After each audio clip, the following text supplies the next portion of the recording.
Tenho alegria, né? Temos a alegria de receber nessa manhã o pastor Michelson Borges. Obrigado, pastor, por estar aqui conosco, de nos abençoar com a sua presença, com os saberes que Deus tem te dado, conferido a você. E dispensa maiores apresentações, né? O pastor Michelson é conhecido por todos, certamente, né? Pelos trabalhos que realiza, tanto na Casa Publicadora, também no seu canal. Que Deus te use grandemente. Obrigado, pastor.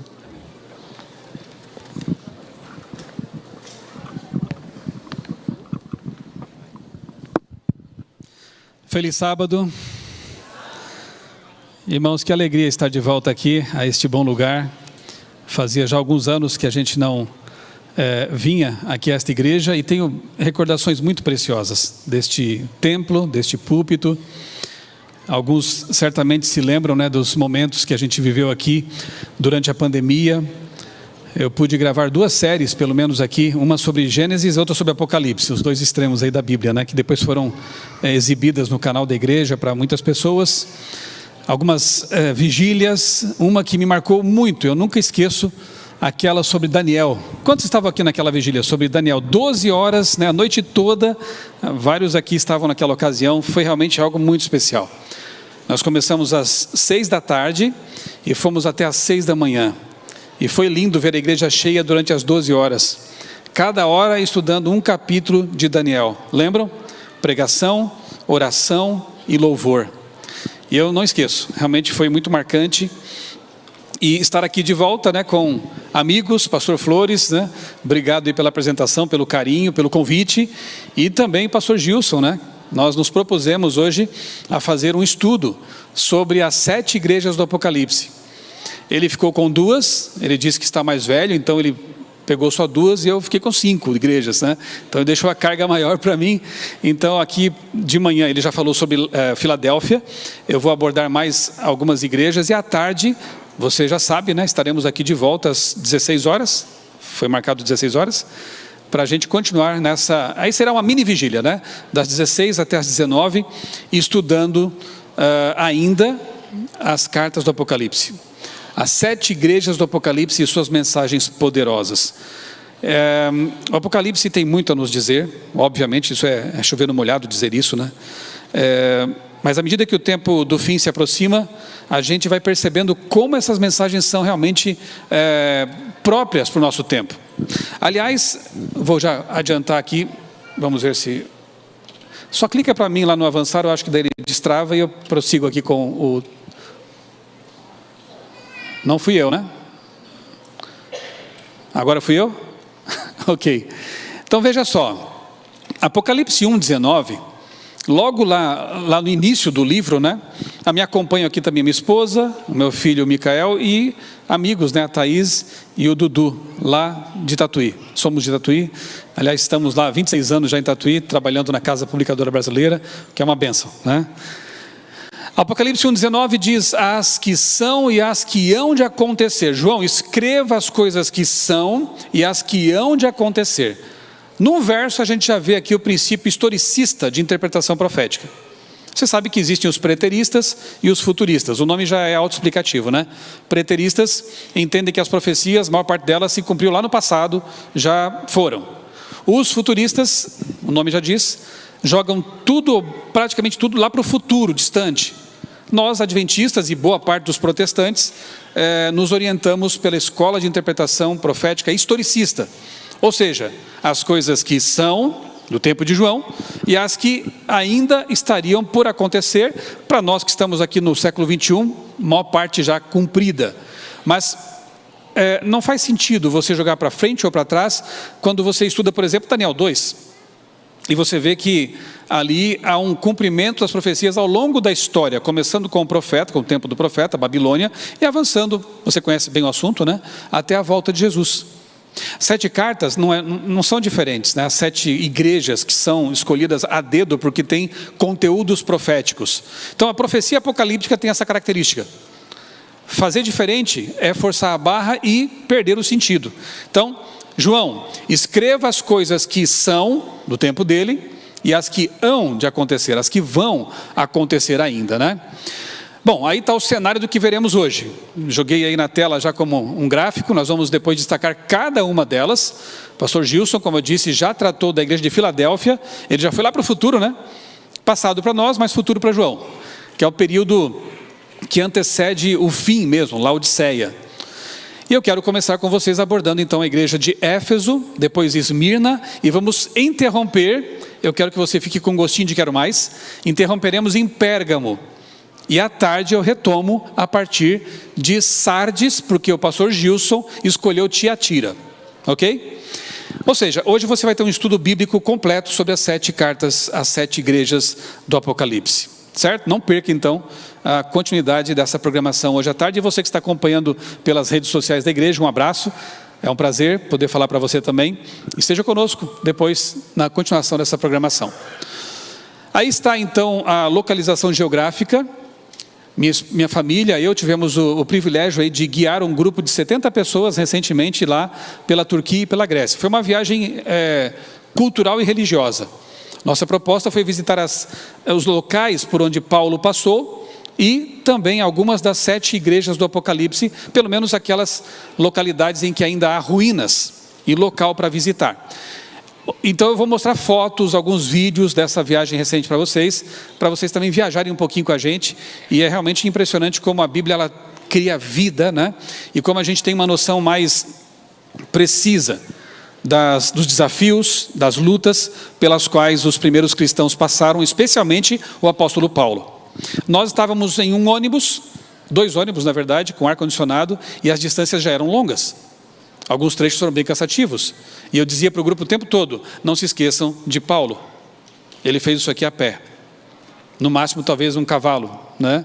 E usando ali a Via Ignátia, né? Que era uma estrada romana que ligava Constantinopla, hoje Istambul, até Roma. Partes dessa via estão ainda ali preservadas, de tão boa a estrada que era, né? Como os romanos faziam. Então eu dizia, lembrem-se de Paulo.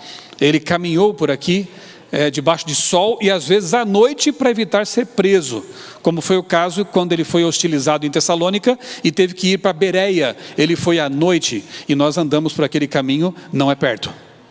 Ele viajou a noite toda a pé. Então era disso que os primeiros cristãos eram feitos, de coragem, fé, determinação. Então a maior parte das igrejas do Apocalipse está localizada hoje na Turquia. Ali na Ásia Menor, nós temos ali grifado Éfeso, porque é onde tudo começa, né? E temos ali Grécia, também com alguns lugares por onde Paulo passou, né? Como Corinto, Filipos, e finalmente Paulo é morto, né? Em Roma.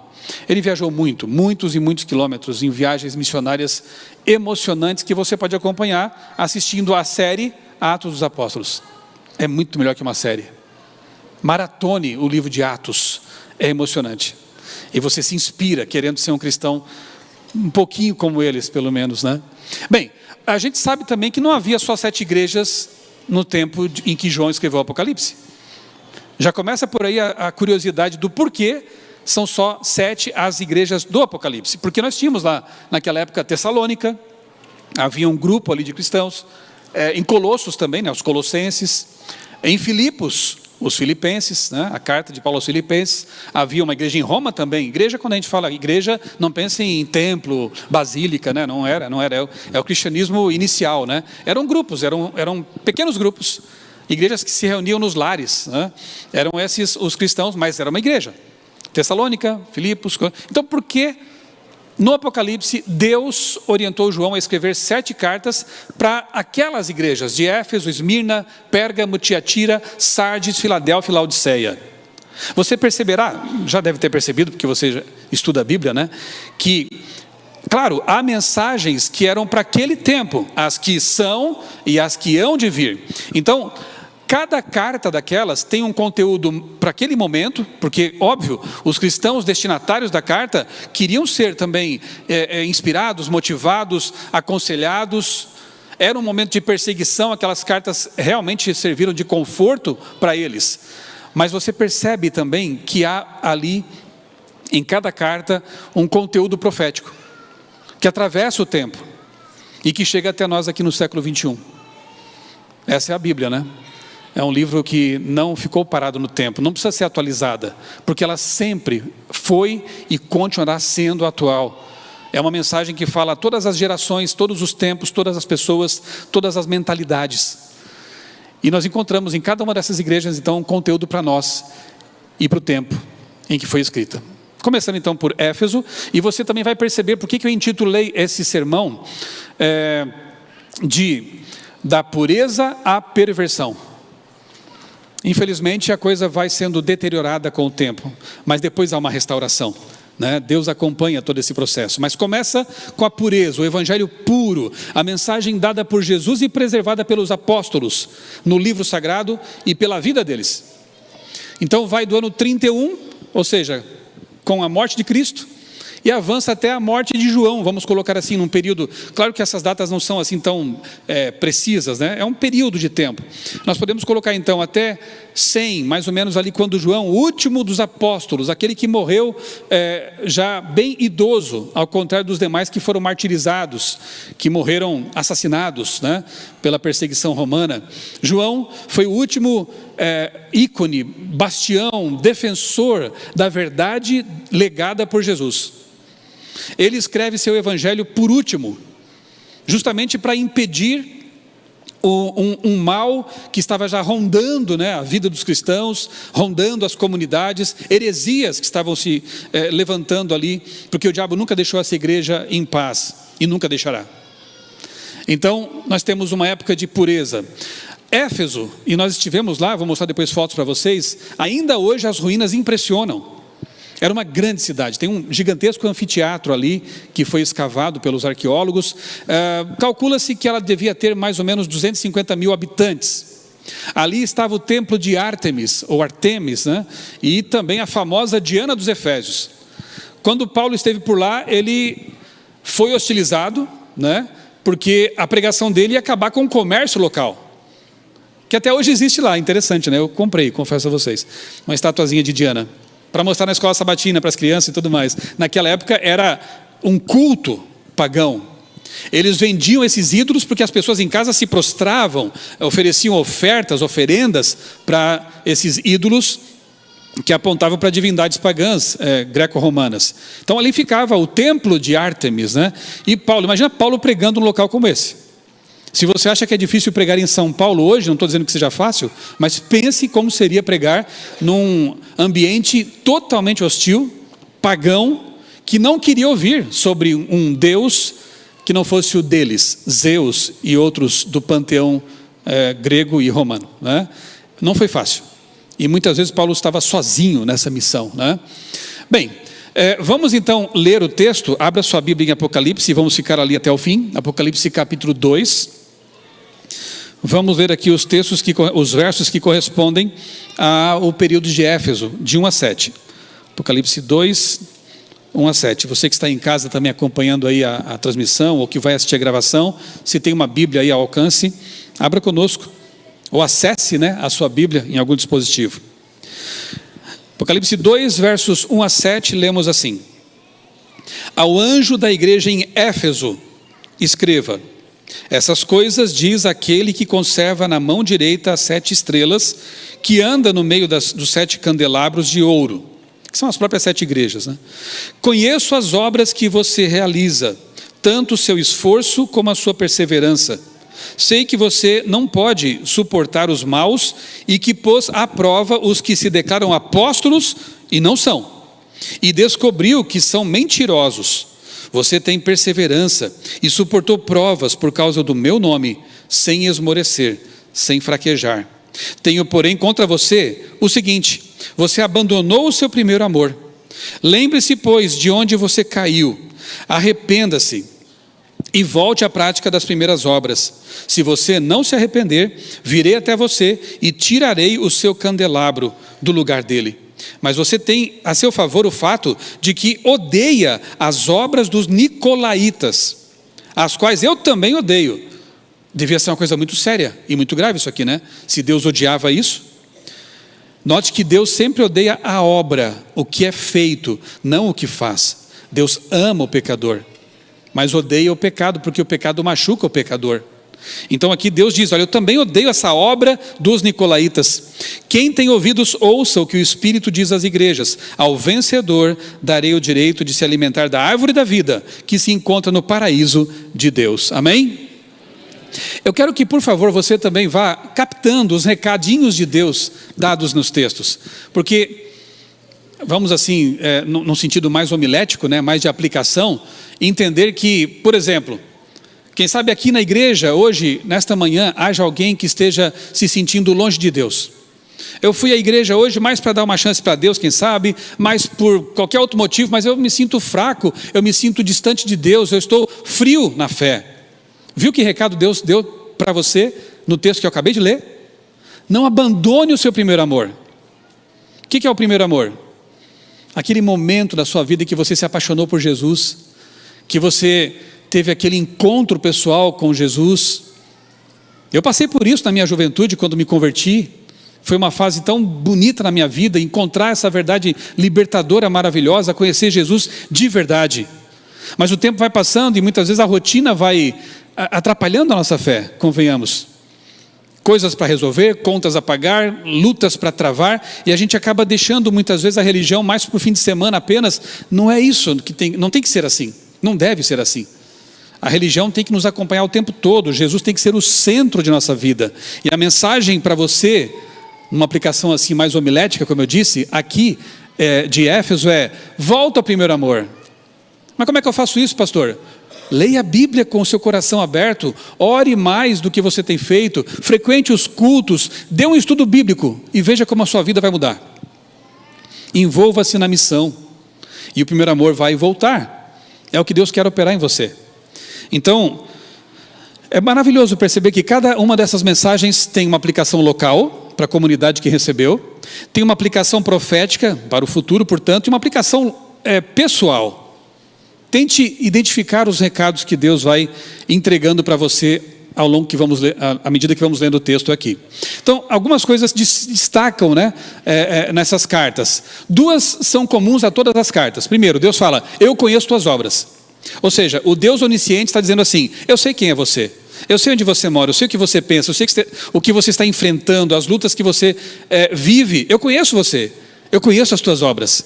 E depois ele diz assim, quem tem ouvidos, ouça o que o Espírito diz. Então, dois apelos, duas afirmações muito claras aparecem nas 7 igrejas. Conheço você e ouça o que o Espírito diz para você. Eu orei nessa manhã para que não eu falasse. O pastor Gilson, acompanhamos o sermão, né, no primeiro culto, enquanto viajávamos para cá. Ele pediu a mesma coisa, né? Que fale Deus e não o homem. Então, por favor, em nome de Jesus, ouça o que o Espírito Santo quer falar para você hoje. Só um pequeno parêntese, eu já fecho rapidinho, né? Tem gente hoje que quer negar a personalidade do Espírito Santo, justamente no momento que nós mais precisamos ouvir a voz dele. Quem tem voz é pessoa, quem fala é pessoa, concorda comigo? Ouça o que o Espírito diz. Se ele diz, ele é um ser. E nós sabemos que ele é um ser da divindade. Deus Pai, Deus Filho, Deus Espírito Santo. Se ouvir a voz do Deus Espírito Santo é algo tão importante, você acha que o diabo não iria atacar essa doutrina com força? Não iria tentar fazer com que as pessoas pensassem que, não, ele não é Deus, ele não é sequer uma pessoa, no máximo talvez seja o próprio Cristo. Estranho, porque Cristo disse, eu vos deixarei outro Consolador, eu vou e deixo outro. Como que pode ser o próprio? Está faltando conhecimento até de língua portuguesa aí, né? Se é outro. Então, queridos, ouçamos a voz do Espírito Santo. Ele quer falar à nossa mente e ao nosso coração. E detalhes específicos com respeito à carta à igreja de Éfeso aparecem ali na tela. Pôs à prova os que se diziam apóstolos. Já naquele tempo tinha falso cristão, percebeu? Queria posar de apóstolo, posar de discípulo, de cristão, mas a igreja colocava a prova. E qual é a prova? O que determina a natureza de alguém, de uma obra, de um ministério? A palavra de Deus, a Bíblia, aquilo que Jesus ensinou. Perseverante, suportou provas, perseguições, odiava a obra dos nicolaítas. Calma, a gente vai se deter um pouquinho nisso aí. E a advertência mais séria que estava abandonando o primeiro amor. Jesus morreu, Os apóstolos estavam morrendo, João finalmente também morreu, e agora, o que faremos? Nossos pioneiros se foram, o mundo está ficando difícil, e o que vamos fazer? Esse é um processo que acontece, infelizmente, com muitos outros movimentos, até com a nossa igreja. À medida que os pioneiros vão descansando, dormindo, né? E vem uma nova geração, e depois vem mais uma, e a coisa vai ficando mais complicada, parece que vai havendo uma perda de conexão com a mensagem que foi legada pelos pioneiros. Não foi diferente com a igreja cristã primitiva, né? Nicolaítas, o que é isso, né? Esse nome vem de Nicolau de Antioquia, ele aparece lá em Atos 6, verso 5. Ele viveu no período da igreja cristã primitiva. Ele conheceu os apóstolos, mas é só para você ver que pertencer à igreja, ter sido um dia batizado, ter sido um dia um missionário, não é garantia de que você vai continuar firme no caminho.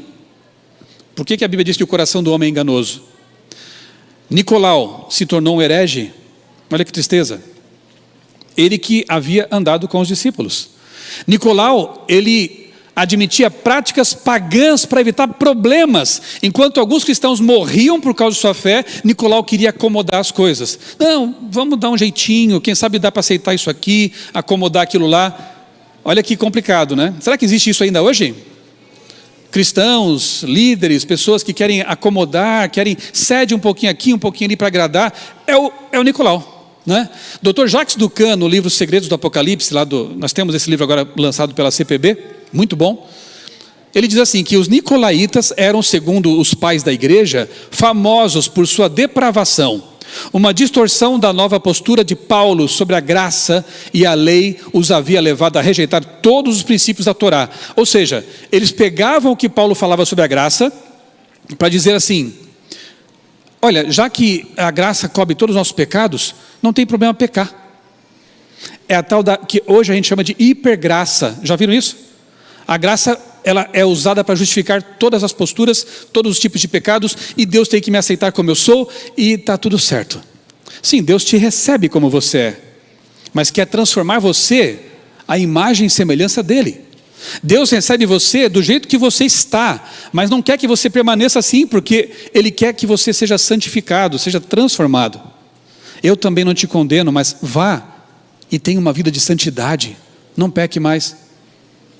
Nicolau queria acomodar as coisas, e até usando a Bíblia, o que é o pior de tudo, que muita gente faz isso também hoje, né? Usa a Bíblia para tentar se justificar, tentar ali acomodar suas práticas, em lugar de alinhar sua vida com a palavra de Deus, tentam reescrever a Bíblia.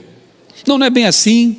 Essa parte aqui não foi inspirada, essa aqui eu acho que foi. Geralmente é inspirado aquilo que concorda comigo, né? Mas quando mostra as minhas falhas, eu já digo que não, isso talvez não precisa ser tão assim a ferro e fogo, e não é inspirado essa parte aqui, né? E usam chaves hermenêuticas convenientes para escolher um cânon dentro do cânon, o que é um pecado. Porque a Bíblia adverte as pessoas a que não acrescentem e nem retirem nada da palavra. A palavra de Deus é a Bíblia. A Bíblia não contém a palavra de Deus, ela é a palavra de Deus revelada de Gênesis ao Apocalipse. Por meio da graça de Jesus o Messias, eles se livraram da Torá e caíram em libertinagem. É o que acontece frequentemente quando as pessoas abandonam os parâmetros da palavra, as normas da palavra. Elas vivem sua vida e se entregam muitas vezes ao pecado, porque o pecado passa a nem ser mais visto como pecado. Vejam que grave isso, né? Algumas heresias atribuídas a Nicolau, 30 a 40 depois de Cristo ali mais ou menos. As heresias dos nicolaítas são geralmente associadas ao antinomianismo e à imoralidade sexual. Antinomianismo é o que muitos cristãos de hoje fazem com a lei de Deus. Não, a lei não é tão importante. Não precisamos de lei, nós somos livres. Como se a lei fosse uma maldição, como se o sábado fosse uma carga, um peso, né? Não reconhecem o quão maravilhosa é a lei de Deus, quão protetora é a lei de Deus. Note como as coisas estão relacionadas. Nicolaítas, seguidores de Nicolau, negavam a lei de Deus e, portanto, se entregavam à imoralidade sexual.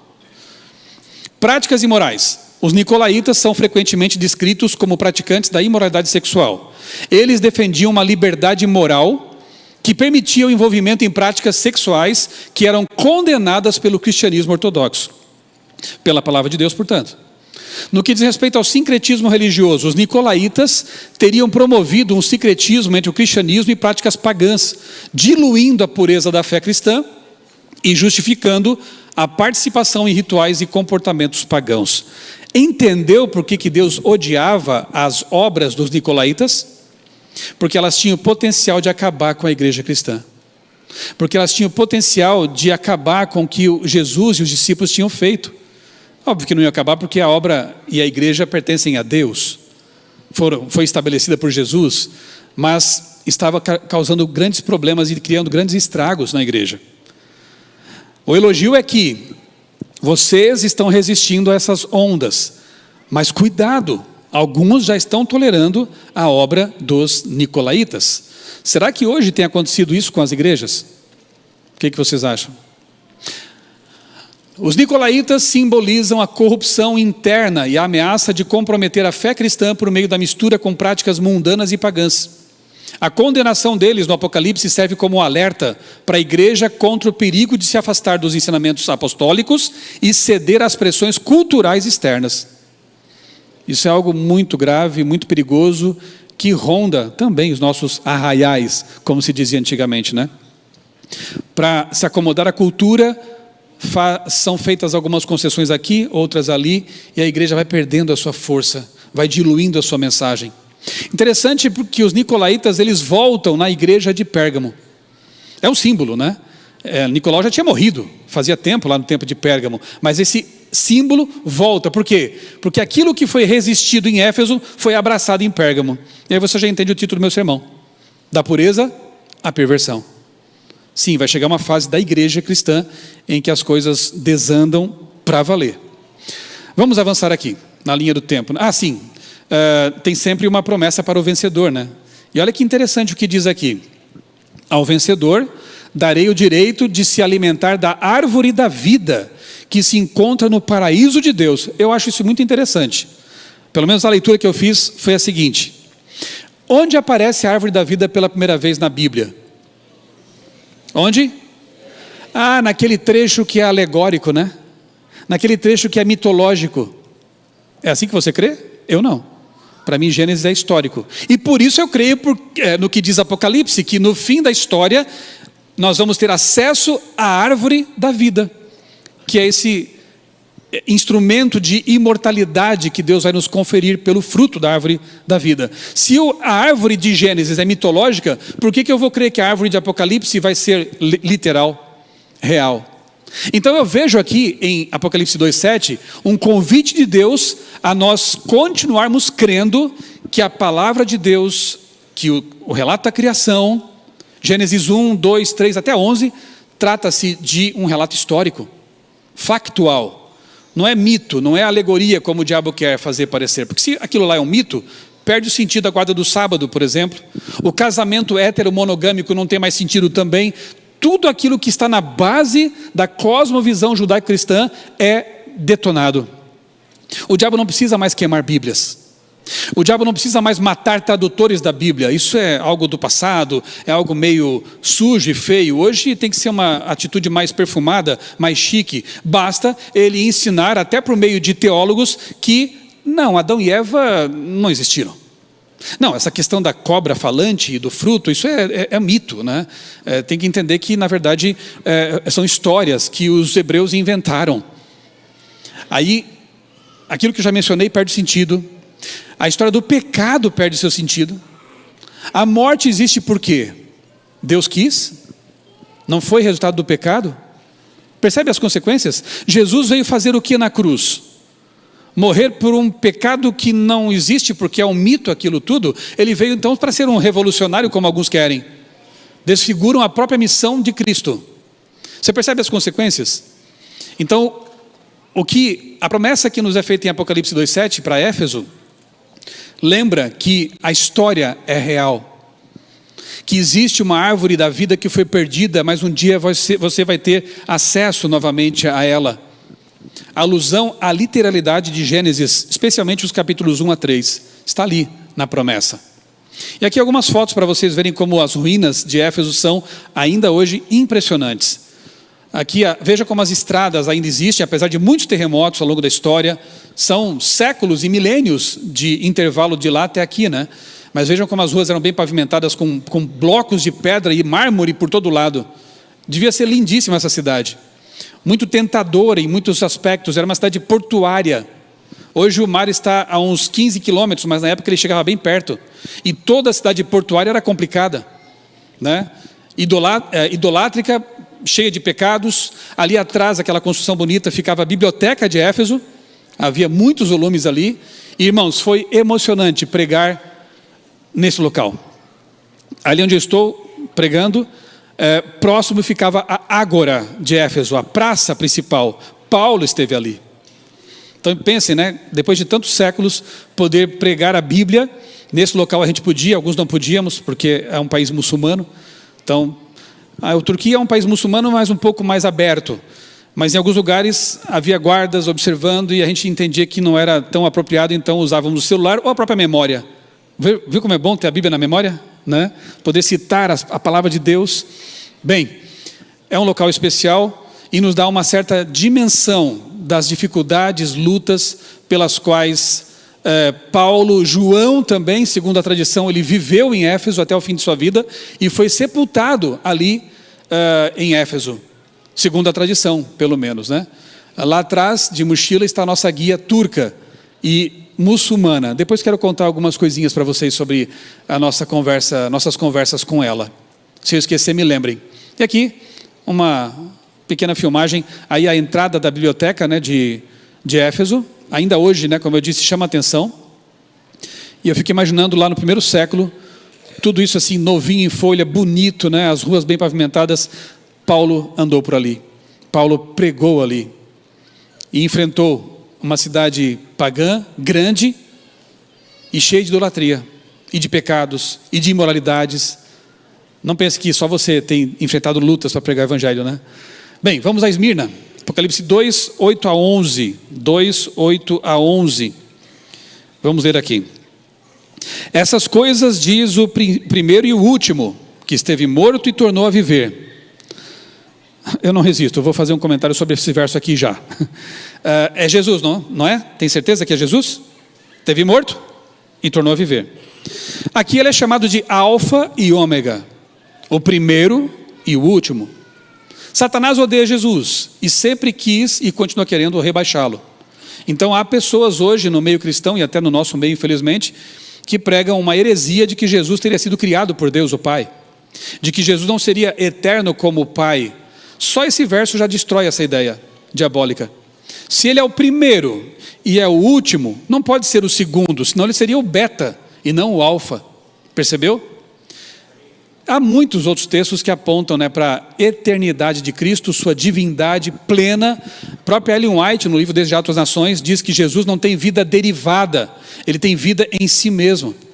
Nós temos a Bíblia, os textos de Ellen White, que afirmam a plena divindade de Jesus. Isso é maravilhoso, porque assim a gente entende que o próprio Deus, na pessoa de Jesus, veio aqui morrer por nós. Ele não criou um semideus para morrer por nós. Não foi assim, olha, eles se envolveram num problema, vai você lá resolver. Não, Jesus como Deus pleno é a divindade vindo à terra e dizendo para você, eu amo você. Eu empoeirei meus pés aqui nesse planeta. Eu morri na cruz, não foi uma encenação, não foi um semideus. O próprio Deus na cruz morreu por nós. Isso não te dá muito mais sentido? Isso não torna mais profunda a verdade da encarnação e da morte de Jesus por você? Como é bom saber que Deus veio aqui morrer por mim. Como é bom saber que Deus esteve aqui, abraçou seus filhos, andou com os pecadores, não conviveu, mas transformou os pecadores que andavam com ele. Jesus é o único, a única divindade que se envolveu com os seres que ele criou. Portanto, os demais são todos falsos, né? Esse é o nosso Deus. Aqui prosseguindo então na leitura, verso 9, conheço a tribulação pela qual você está passando. De novo, eu conheço, eu sei, eu não te abandonei. A sua pobreza, embora você seja rico, e a blasfêmia dos que se declaram judeus e não são, de novo, falsos crentes, né? Que blasfemavam, inclusive, não eram crentes coisa nenhuma, são sinagoga de Satanás. Palavras fortes, mas reais. Não tenha medo das coisas que você vai sofrer. Eis que o diabo está para lançar alguns de vocês na prisão, para que vocês sejam postos à prova e passem por uma tribulação de 10 dias.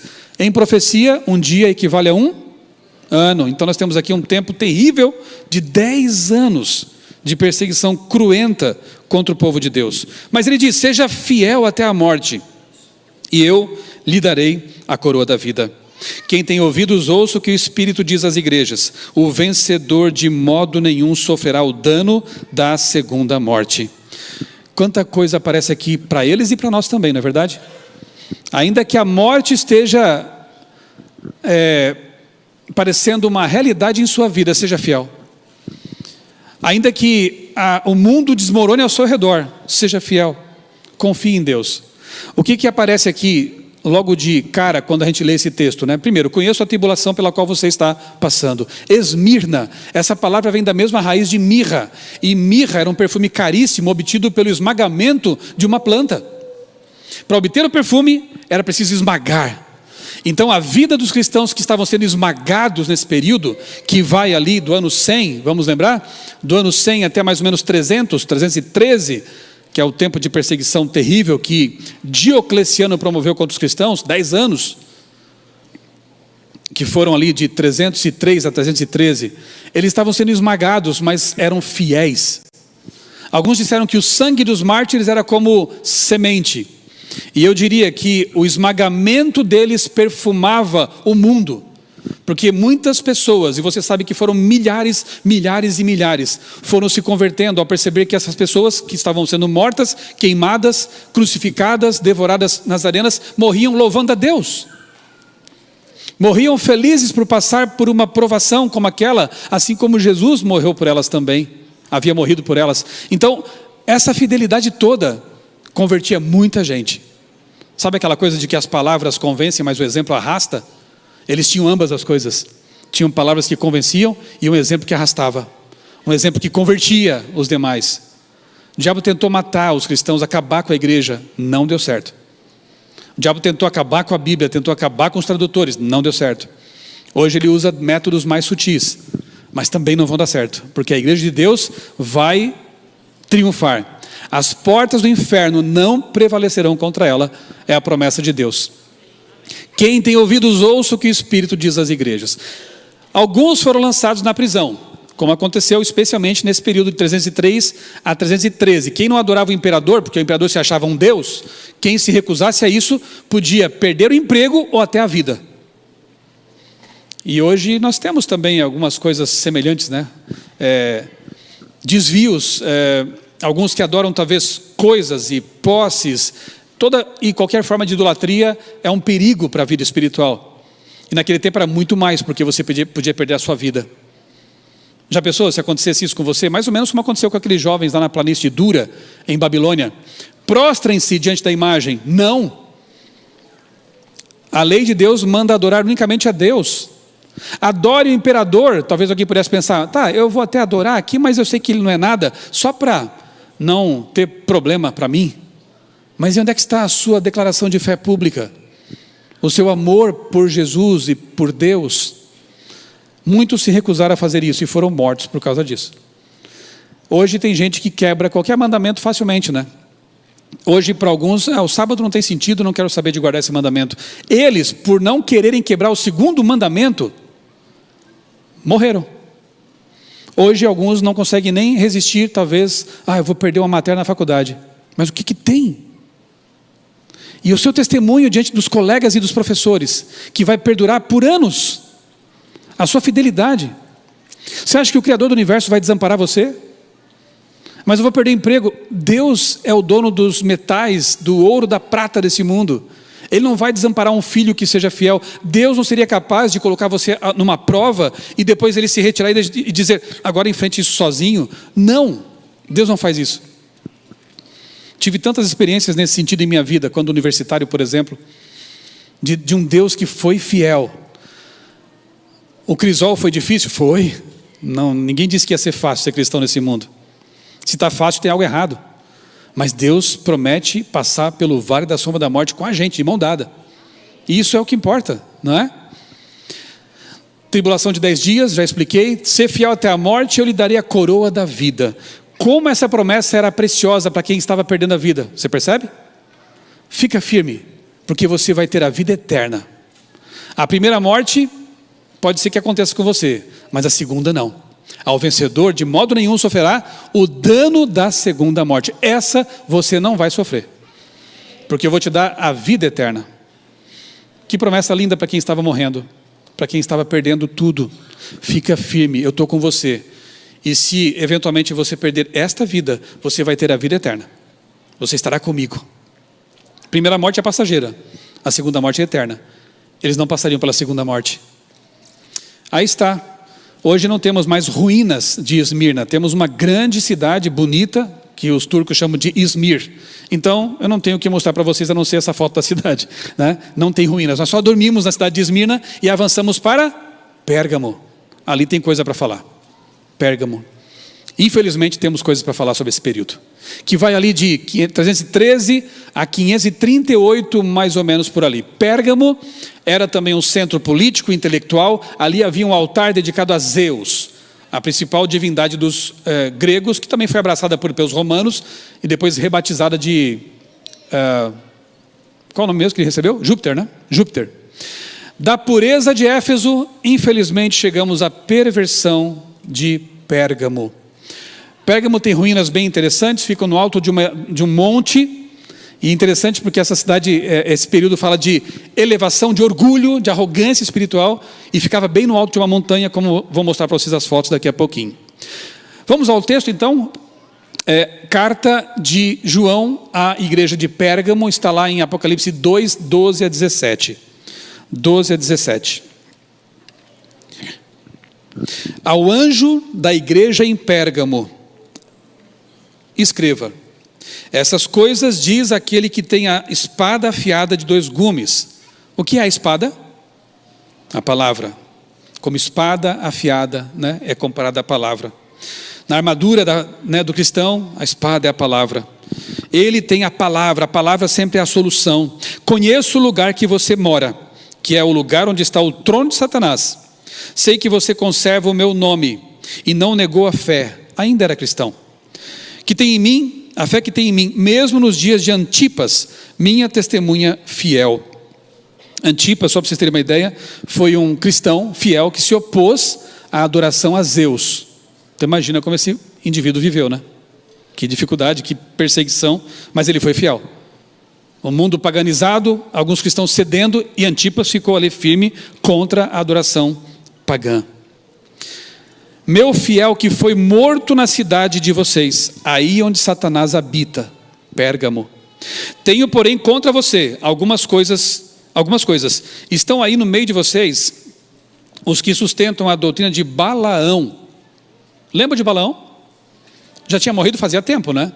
Então, obviamente que aqui é um símbolo de alguma coisa. Balaão, que ensinava Balaque a armar ciladas diante dos filhos de Israel para que comessem coisas sacrificadas aos ídolos e praticassem a prostituição. Além disso, estão também aí no meio de vocês os que seguem, olha aí de novo, a doutrina dos nicolaítas. Se em Éfeso essa heresia estava se levantando, aqui em Pérgamo já tinha gente que seguia isso, que tinha abraçado essa heresia sobre a qual eu já falei. Lembram? Nicolau e os nicolaítas. Portanto, arrependa-se, senão irei até aí sem demora e lutarei contra eles com a espada da minha boca. Quem tem ouvidos ouça o que o Espírito diz às igrejas. Ao vencedor darei o maná escondido, também lhe darei uma pedrinha branca e sobre essa pedrinha um novo nome escrito, o qual ninguém conhece, exceto aquele que o recebe. O que a gente já percebe na leitura aqui de Pérgamo, que salta logo aos olhos, né? De novo, conheço onde você mora. Sim, você mora num local totalmente corrompido, um período corrompido, mas eu conheço você, eu sei quem é você. Quem tem ouvidos ouça o que o Espírito diz às igrejas. Bem, o que é dito sobre esse período? Havia pessoas que conservavam o nome de Cristo. Sempre tem um povo remanescente e fiel, graças a Deus. É com esse povo que Deus depois promove os devidos revivamentos, as reformas, como veremos à tarde. Você conserva o nome, ainda é cristão, não havia negado a fé, mas estavam tolerando a doutrina de Balaão. Aí precisamos dar uma olhada boa no Antigo Testamento. Quem foi Balaão? O que ele fez? Como ele fez com que Israel fosse derrotado e humilhado já pertinho de entrar na terra prometida? Lembra da história? Balaão tentou amaldiçoar, tentaram promover guerras contra o povo de Deus, e Deus protegendo e Deus dando vitórias, e chega um momento que Balaão, os textos estão na tela, Números 31:16, 25-3, Balaão faz uma proposta para o Balaque: olha, faz o seguinte, deixe que mulheres moabitas, pagãs, entrem no acampamento e seduzam os homens de Israel, as famosas mulheres moabitas. E o que o diabo não conseguiu com batalhas, com perseguição, com amaldiçoamento, ele conseguiu com a perversão sexual, com a imoralidade, com a sedução. Então nós temos ali, nesse período que vai de 313 a 538, já começando a Idade Média, nós temos um período de decadência espiritual. Em 313, uma mulher moabita chamada Constantino, entendeu o que eu estou comparando agora? Uma mulher moabita chamada Constantino, ele dá liberdade de culto aos cristãos, e em 380, outro imperador chamado Teodósio torna o cristianismo oficial do Império Romano. Pense agora, cristãos que estavam sendo perseguidos, que estavam sendo presos, mortos, perdendo propriedades por causa de sua fé, de repente se veem livres para adorar a Deus. Que bom, né? E mais adiante se tornam a igreja oficial do império. Que bom, né? Não. Porque daí a guarda foi abaixada. E aí o diabo consegue vencer pela sedução, onde antes com perseguição não havia conseguido vitórias. Olha a estratégia diabólica. Em 321, você sabe da história, por influência de Constantino, adota-se o domingo, o dia do sol, como dia de guarda, o Sunday, o dia do sol como dia de guarda. E o sábado vai sendo esquecido. O sábado que aponta para o Criador do universo, o sábado que é o memorial da criação, o sábado que Jesus e os apóstolos guardaram. Não me interessa se alguns cristãos primitivos começaram a se paganizar adorando o sol e aceitando o domingo como dia de guarda, porque alguns hoje, de forma assim muito espertinha, tentam dizer, mas os primeiros cristãos lá, logo no começo ali, nos 100, 200, 300, estavam alguns guardando o domingo. E o que me interessa isso? Acabamos de ver que havia um herege que conheceu os apóstolos. O que me interessa é o que está escrito neste livro, porque é o testemunho dos discípulos que andaram com Jesus. Aqui estão as palavras de Jesus, que dia Jesus guardava, que dia os apóstolos guardaram, que dia o apóstolo Paulo guardou, que dia Maria, mãe de Jesus, guardou. Está tudo aqui, leia.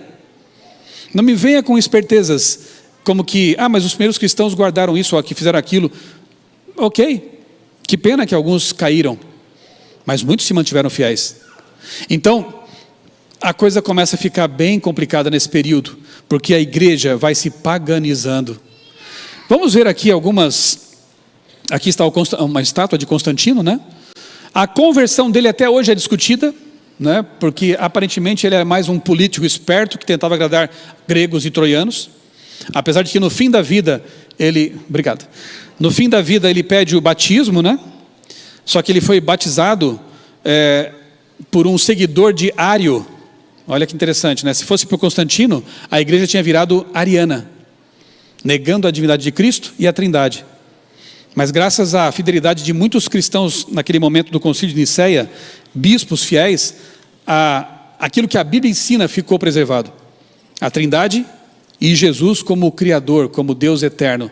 Constantino é uma figura bastante complicada na história do cristianismo. Ele começa a transformar templos pagãos em basílicas, em grandes igrejas, templos, né? Bem, as moabitas de Pérgamo. A história ali é um símbolo, você sabe disso, porque Balaão não vivia mais. A história das moabitas no acampamento também já fazia muito tempo que tinha acontecido. Portanto, elas são um símbolo profético. Moabitas de Pérgamo, purgatório e o inferno. Começam a ser aceitos no meio cristão, agora já a igreja romana, nesse período, que está despontando, né? Que se torna a igreja oficial, O bispo de Roma ficava na capital, então ele é colocado como, ele vai sendo aceito como o principal de todos. Não havia essa coisa de um primaz, uma primazia de um bispo. Todos tinham mesma autoridade nas igrejas. Então esse bispo de Roma vai se despontando. Aí heresias vão entrando para a igreja. À medida que se afastam da espada, da palavra, purgatório, o inferno, adoração de imagens. Ah, mas é só para lembrar. Não, as pessoas estavam se prostrando diante delas. Coisa que nem anjo aceita na Bíblia. Se era só para venerar ou lembrar de uma figura, por que se prostrar diante daquela imagem? Por que beijar uma imagem? Isso tudo foi sendo incorporado ao cristianismo. Missa e transubstanciação, a ideia de que o próprio corpo de Cristo ali se transforma, e ali você tem literalmente o corpo, como se uma pessoa, um ser humano, tivesse o poder de transformar trigo e água em carne. Primado de Pedro, tu és Pedro e sobre essa pedra vou edificar minha igreja. Então ali vem a crença de que ele seria o primeiro papa, embora ele fosse casado, né? Pedro era casado, tinha sogra. Mas quando você lê Marcos 12:17, ali é dito que eles, o povo, né, os líderes judaicos, rejeitaram a pedra, mas que ela se torna pedra angular. O que é uma pedra angular? É a pedra principal de uma construção. Todo o peso da construção era colocado sobre ela. E quem é essa pedra que foi rejeitada pelos edificadores e se tornou a pedra angular? Jesus. Como que Jesus pode pegar essa carga e colocar sobre um ser humano tão falível que dali poucos versos vai ser advertido: afasta-te de mim, Satanás? Como que Jesus podia colocar isso, né, de ser a base da igreja sobre alguém que mais adiante, já convertido, será advertido por Paulo porque cometeu um erro espiritual? Não dá para colocar sobre uma figura humana falível, como nós também somos. A base, o fundamento da igreja. E lá em 1 Coríntios 2:11, Paulo diz: ninguém pode pôr outro fundamento que não seja Cristo. Pedro, tu és Pedro, Petrus, mas sobre esta pedra edificarei a minha igreja. Se nós pudéssemos ver a cena, eu creio que veríamos assim, Jesus botando a mão no ombro de Pedro, né, dizendo: muito bem, Pedro, não foi a carne e o sangue que te revelaram isso, e tu és Petrus. E sobre esta, quando você sabe, né, no português a diferença de essa e esta. Este copo, esse ou aquele tablet, está comigo, está na minha mão, está perto, é este. E a tradução foi perfeita. Tu és Pedro, mas é sobre esta pedra que eu vou edificar a minha igreja. Não existe primazia de um ser humano. Existe Jesus como a pedra angular. Toda a base teológica dessa concepção romana está equivocada, portanto. Que outras mulheres moabitas a gente vê na história? Homens que perdoam pecados, sendo que a Bíblia é clara em dizer que só Jesus, só Deus pode perdoar pecados. O domingo versus o sábado, como já vimos, e isso já estava prefigurado em Daniel 7:25, lembram? Esse poder, chifre, ponta pequena, que é a mesma besta do mar em Apocalipse 13, esse poder vai mudar os tempos, e o original ali, ele se refere a calendários mesmo, vai mudar o calendário e a lei. E não fez bem isso mesmo? Mudou o tempo. Qual é o único mandamento que tem que ver com o tempo? O sábado. E a lei de Deus tirou o segundo mandamento e alterou o quarto, que passou a ser o terceiro. Fez uma bagunça na sagrada lei que foi escrita pelo dedo de Deus. Se isso não é uma mulher moabita, sedutora, enganadora, eu não sei mais o que pode ser. Tradição versus escrituras. Não, a Bíblia ela é importante, mas temos a tradição também. Os sínodos, as encíclicas e a primazia, os prelados, os doutores da igreja, e a Bíblia passa a ser colocada no mesmo pé ali, né, junto com a tradição humana, sendo que Jesus foi tão claro em dizer: vocês quebram a lei de Deus, seguindo mandamentos que são feitura humana, são tradição de homens. Livros apócrifos versus o cânon sagrado, que é uma outra história que daria pano para manga aqui, né? Vocês sabiam que o próprio Jerônimo, que traduziu a Bíblia do grego para o latim, primeira tradução católica, se opôs a colocar os livros apócrifos como Tobias, Judite, Macabeus no cânon, porque ele conhecia o hebraico e conhecia a Bíblia hebraica, que não tem os apócrifos. Mas aí por força do Papa Dámaso e dos líderes da igreja, ele acabou tendo que colocar. Mas ainda assim escreveu notas, para deixar claro que a posição dele era de que não deveriam ser colocados. Olha que interessante. O próprio tradutor da Bíblia Vulgata Latina não cria que os apócrifos deveriam ser colocados no cânon sagrado. Esses apócrifos são uma mulher moabita, porque é com base neles que algumas heresias são adotadas. Por exemplo, a do purgatório, da oração pelos mortos, está lá em 1 Macabeus, e várias outras coisas que eu poderia falar aqui, mas não dá tempo.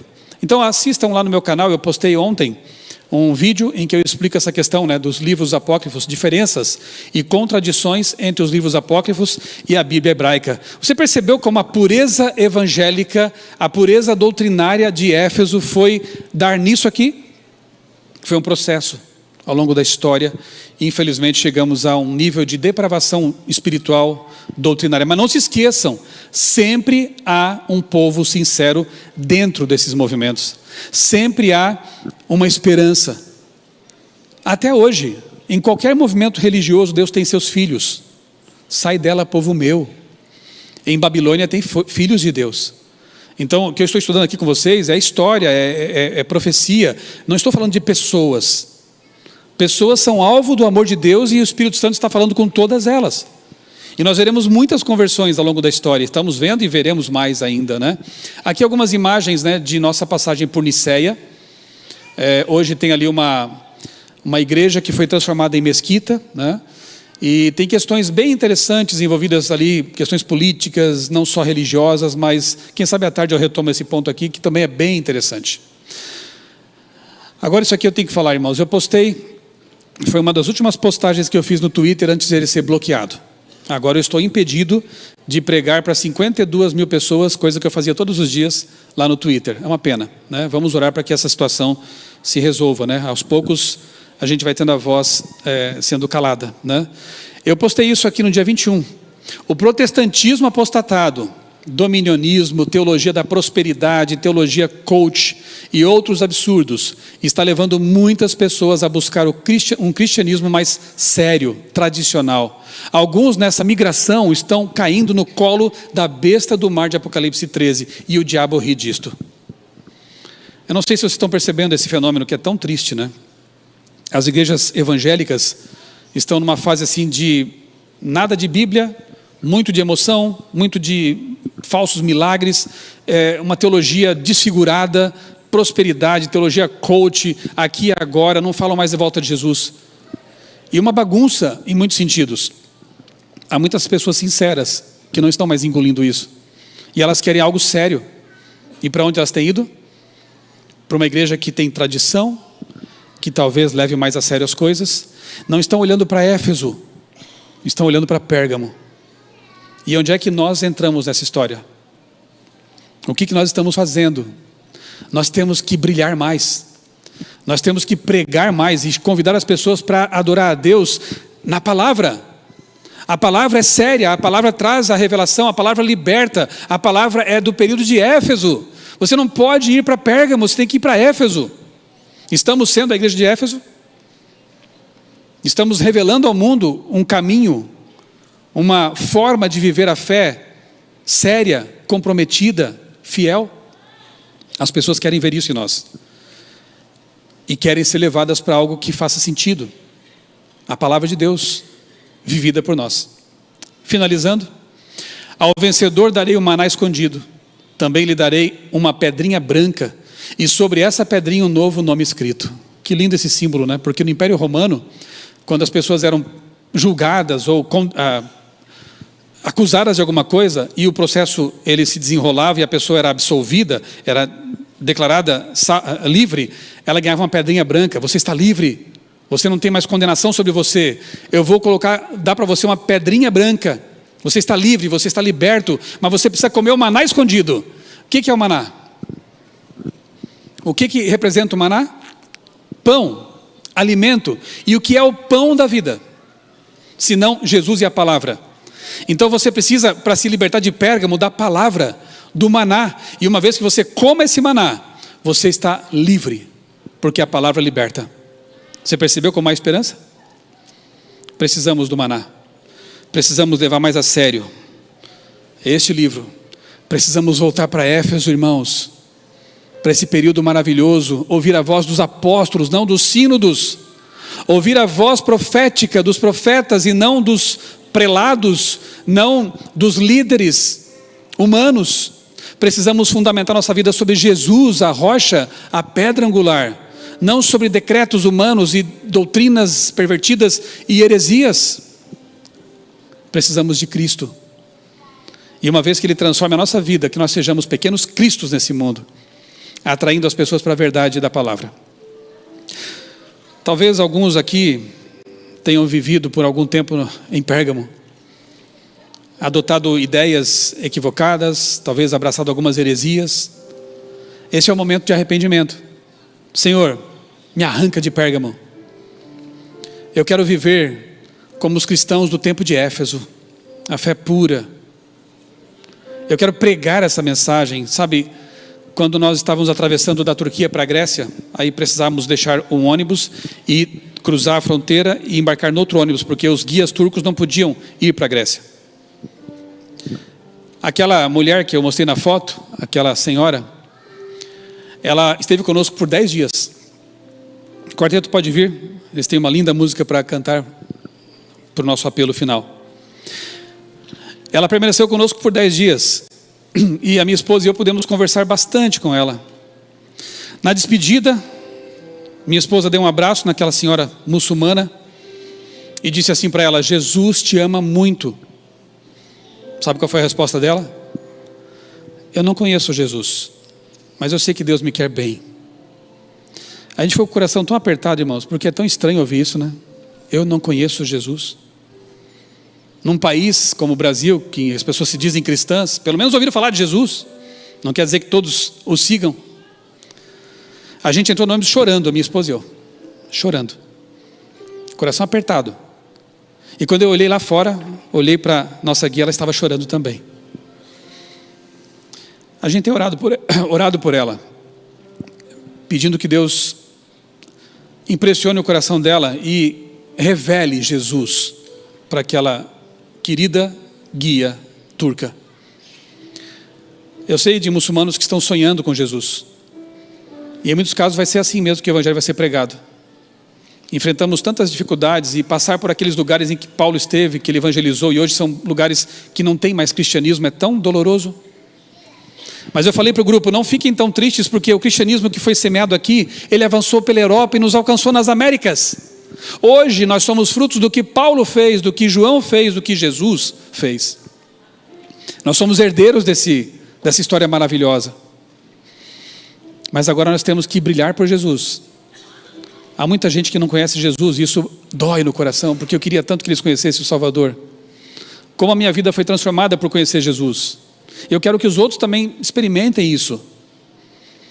Orem por ela, orem por eles, orem por todos aqueles que ainda não conhecem Jesus, mas que eles conheçam o Jesus de Éfeso, não de Pérgamo. Vamos pedir a Deus perdão pela nossa, talvez, falta de fé, de compromisso, talvez pela falta de senso de missão que muitas vezes se acomete sobre nós, pela perda do primeiro amor. Vamos pedir perdão? A música que o Cânticos vai cantar aqui, eu fico feliz de ter novamente aqui o privilégio de estar com eles nesse evento. Estivemos em outros tantos, né? Deus tem usado esse grupo, esse quinteto. Enquanto eles cantam, entregue sua vida mais uma vez a Jesus. Peça que Ele limpe da sua vida toda e qualquer contaminação moabita, de Pérgamo, e devolva você ao primeiro amor, ao período de Éfeso, para que aí você possa brilhar por Jesus e atrair muitos ao Salvador. Se você quiser, em algum momento em que eles estiverem cantando, se levantar para dizer para todo o universo e para Deus: Senhor, eu estou aqui, eu quero que esse milagre se opere em minha vida, fique à vontade. Mas só se você quiser dizer para Jesus realmente isso: eu quero ser de Éfeso e quero brilhar por Jesus. Perdoa, Senhor, a minha falta de fé. Enche-me de fé. Esse é o seu momento com Deus, tá bom? Eu estarei aqui orando também por todos nós. A história não termina aqui, irmãos. Nós temos Tiatira, Sardes, Filadélfia e Laodiceia. E em todo o tempo nós vemos a mão de Deus e os convites e os apelos do Espírito Santo sendo feitos ao seu povo ao longo da história. E chegamos aqui, 2024, século 21. Esta é a geração. Está em nossas mãos agora. Deus continua chamando, apelando convidando e querendo usar cada um de nós nesse processo de purificação dessa mensagem ao mundo, nos convidando a voltar à palavra e preparar uma geração para a volta de Jesus. Você perceberá que somente quando chega em Filadélfia ele diz: eu venho sem demora. Tudo mais é história passada. Quando chega a Filadélfia, o tempo do desapontamento ali, eu venho sem demora. Está bem perto, irmãos. Em nenhum momento da história ele falou isso. Ele falou para os que viveram após o milerismo: eu venho sem demora. Estamos na pontinha dos dedos dos pés, das unhas dos dedos dos pés da estátua. À tarde, aqueles que vierem vão perceber quais são os recados de Deus importantíssimos para esta igreja, Laodiceia. Uma condição complicada, mas há esperança. Sempre há esperança. Espero vocês aqui às 4 horas. Vamos orar agora pedindo a Deus que confirme essa decisão que nós tomamos. Pai querido, obrigado, Senhor, porque na Tua palavra encontramos respostas, encontramos esperança, encontramos advertências também.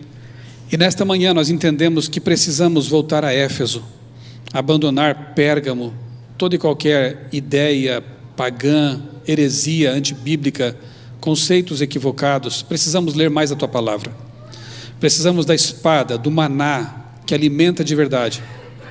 Ó Deus, que a Tua igreja se converta, que o batismo do Espírito Santo ocorra o quanto antes, que a chuva serôdia seja derramada com poder e todos nós aqui sejamos, Senhor, instrumentos de salvação. Que brilhemos por Jesus, que sejamos pequenos cristos neste mundo em que muitos ainda não conhecem Jesus. Ajuda-nos a alcançá-los, a preparar uma geração para a volta de Jesus. Nós oramos e tudo te agradecemos em nome dele, nosso Senhor e Salvador Jesus Cristo. Amém.